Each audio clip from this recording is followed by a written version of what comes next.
আল্লাহর নামটা বড় করে বলবেন, যেহেতু আল্লাহর নাম আল্লাহ নিজে রেখেছেন। কন্যা সুবহানাল্লাহ।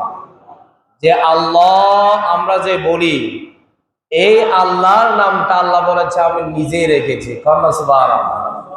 আল্লাহ রাব্বুল আলামিনের ৯৯টা গুণবাচক নাম আছে। কয়টা? ৯৯টা গুণবাচক নামের মধ্যে আল্লাহ রাব্বুল আলামিন নিজেই বলেছে, আমার আল্লাহ নামটা যদি এক পাল্লায় দেওয়া হয় আর ৯৯ নাম যদি আরেক পাল্লায় দেওয়া হয়, তারপরও আল্লাহ নামটা ১২ হবে। কন্যা সুবহানাল্লাহ। তাহলে এই আল্লাহ নামটা ওজন, ফজিলত বেশি না কম? বেশি না কম? বেশি। এই জন্য আমরা আল্লাহকে যত ডাকবেন এত মজা লাগে। আল্লাহ আল্লাহ আল্লাহ। কন্যা সুবহানাল্লাহ।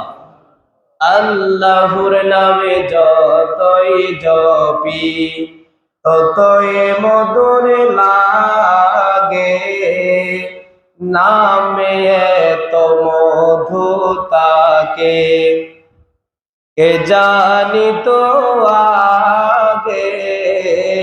আল্লাহর নামে যতই জপি ততই মধুর লাগে, নামে এত মধু তাকে কে জানিত আগে। সুবহানাল্লাহ।